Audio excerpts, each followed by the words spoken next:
Welcome to The Creative Cure, the podcast that explores questions related to creativity and the mental health of creative artists.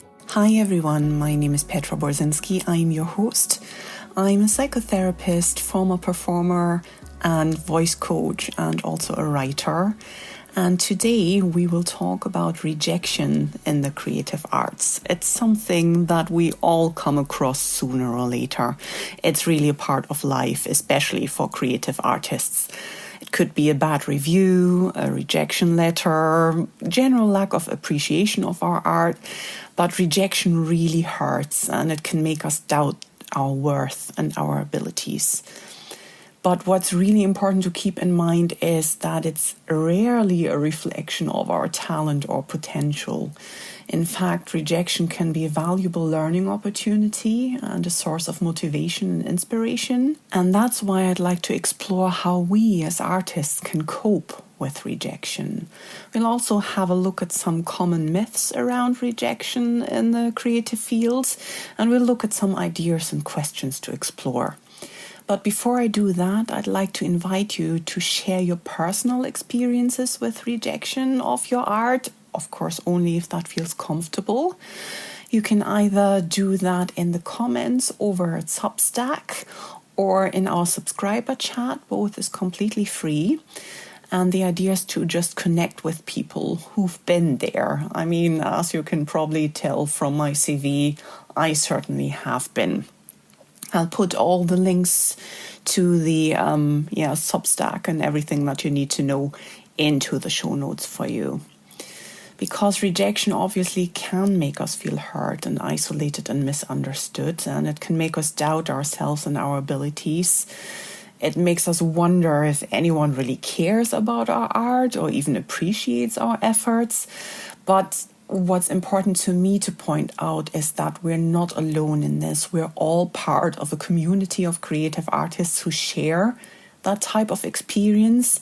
So you're not the first or the last artist to face rejection, and you're not the only artist who feels hurt or frustrated by it. You're not the only artist who needs support and encouragement to overcome it. And there are many other artists out there who have gone through what you're going through and who can offer advice and empathy and inspiration. And one idea of the Creative Cure has always been to connect artists, and part of that is to share our experiences by reaching out to other artists who can support us, who can inspire us and celebrate with us. And I also have something in store for 2024 that I'm already quite excited about, so watch this space. But as I said, if you want to share, if you want to get in touch with other artists, just go over to Substack. The links are all in the show notes. As usual, I'd like to explore some myths around rejection. And in this case, they almost exclusively pertain to the stories we tell ourselves and the beliefs we begin to shape over time if we've maybe been rejected repeatedly. And the first belief is that rejection means my art is bad, which then over time for a lot of people turns into I am not good enough. So to say it quite clearly, rejection is not a measure of your artistic quality or worth. It's simply a reflection of someone else's opinion, their preferences, their agendas as well. Different people have different tastes. They have different expectations. They have criteria for what they consider good art. That doesn't mean they're necessarily right in any case. It's just what it is. And what one person rejects, another person may love. So from all I know, for instance, Vincent van Gogh only sold one painting in his lifetime, but his works are now among the most famous and expensive in the world. The Beatles were turned down by Decca Records, who said that guitar groups are on their way out. So you see that someone held an opinion at a particular moment in time, and that led to rejection.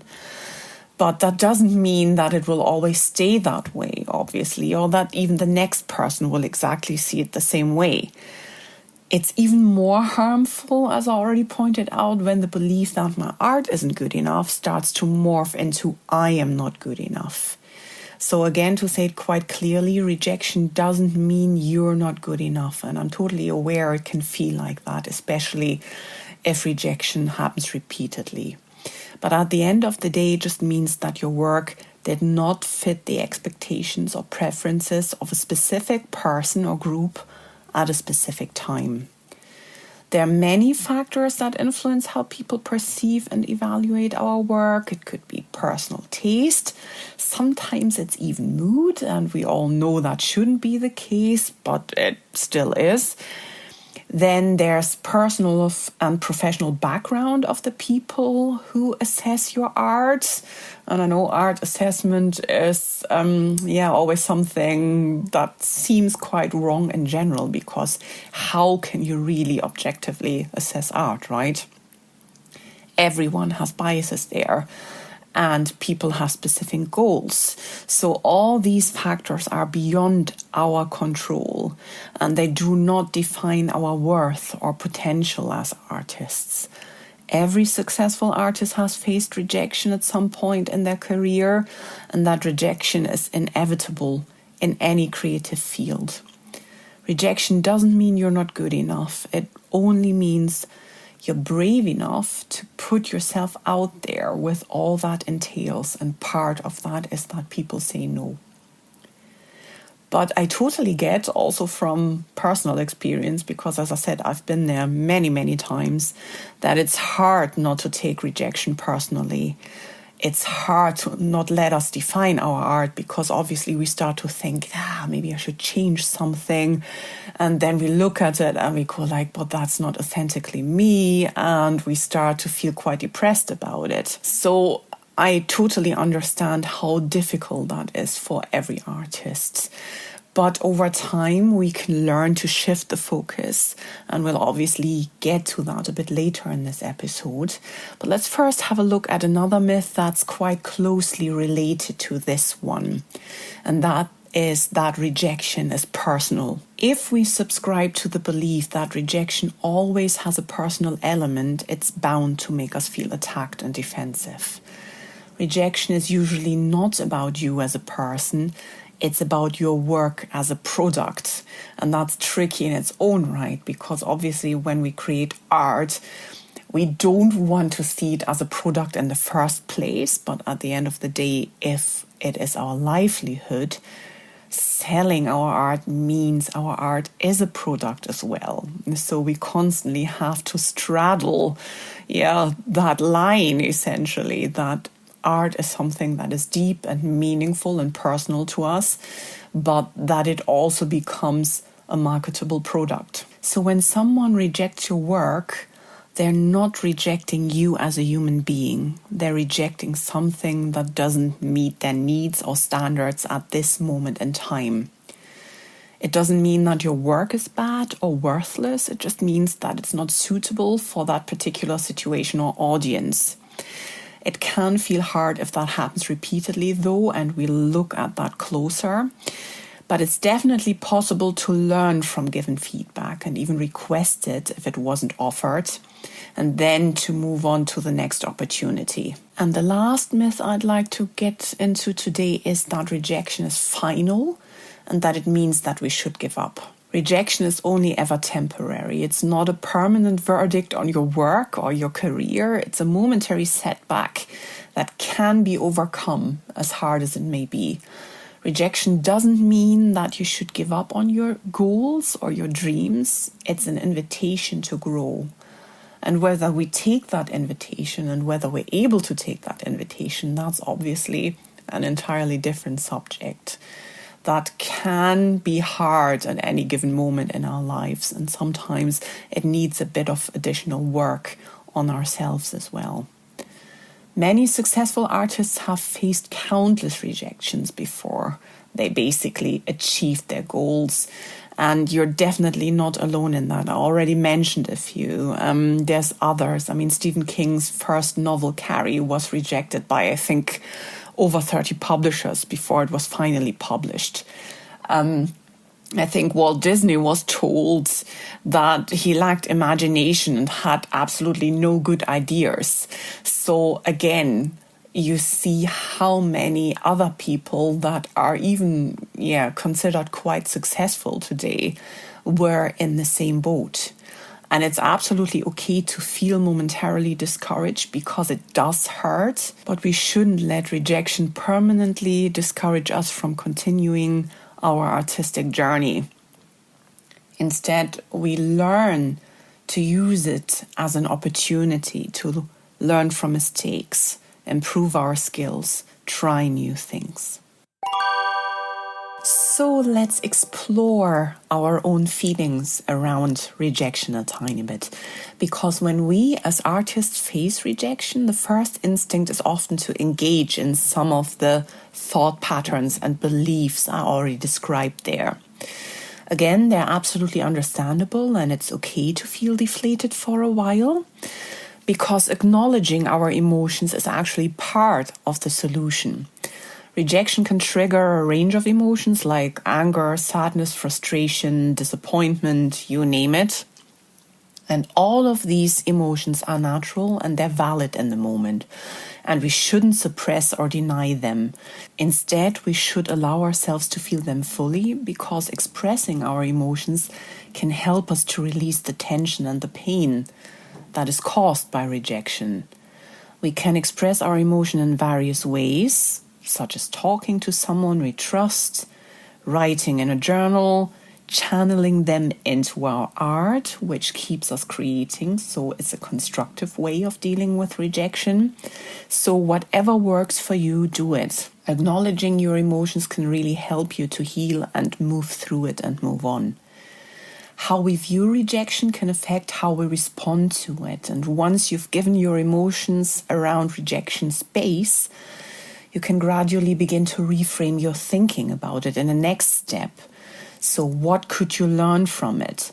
How could you improve your art or use rejection as a motivation? Could you learn to appreciate you have the courage to put your art out there?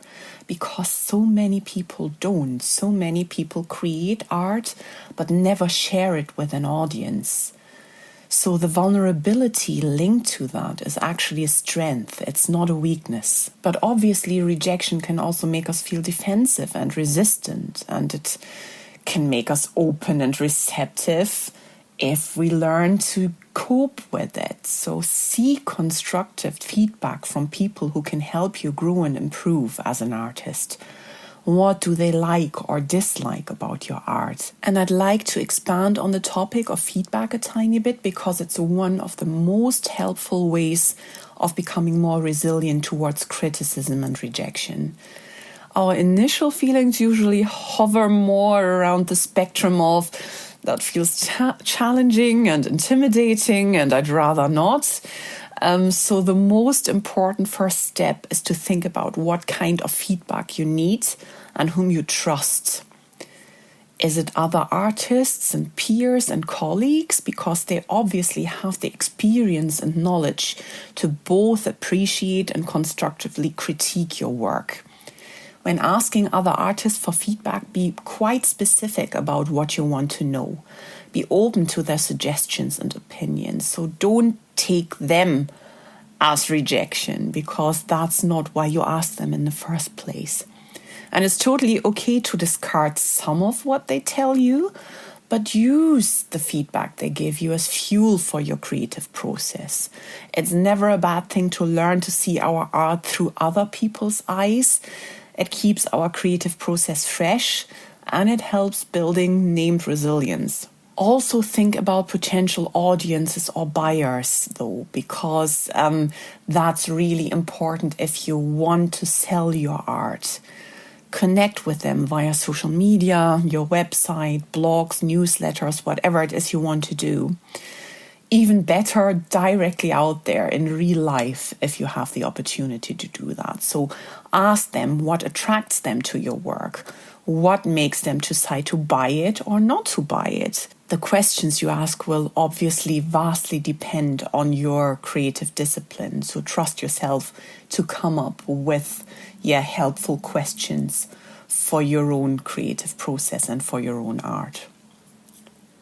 In all cases, it's worth remembering that feedback is hardly ever fully objective, nor is it a hard science.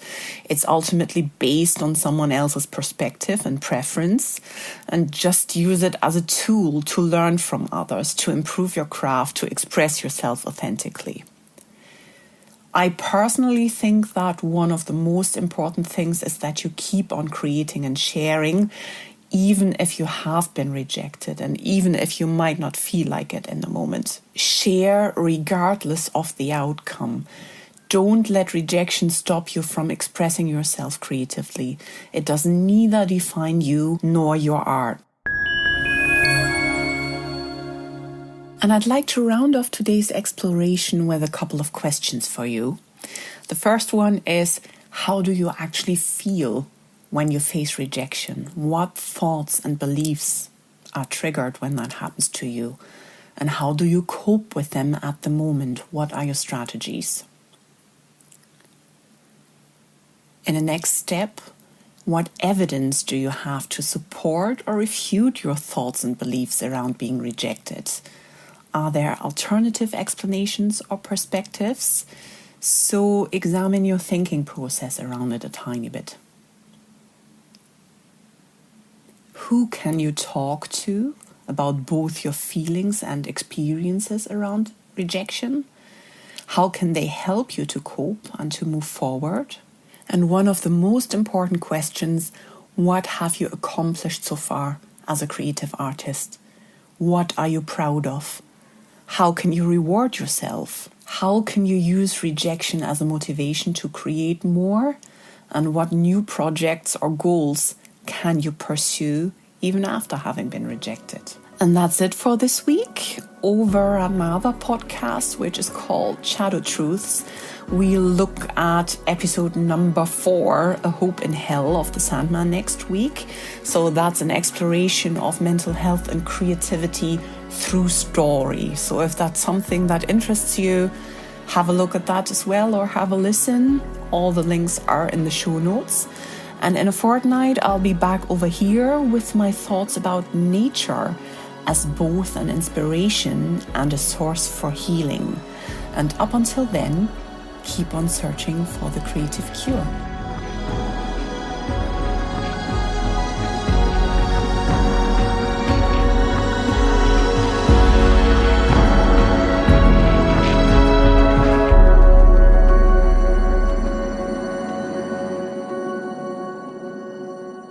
If you're enjoying this podcast, please feel free to comment or leave a little review.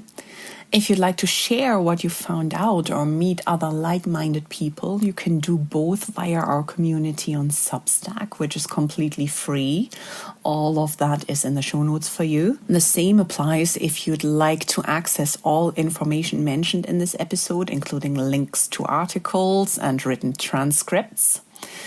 If you're interested in exploring mental health and creativity through a lens of storytelling, please also check out my newsletter, The Sandman Shadow Truths, which alternates with a creative cure and also has its own companion podcast that you can also find on whatever podcast platform you're listening at the moment.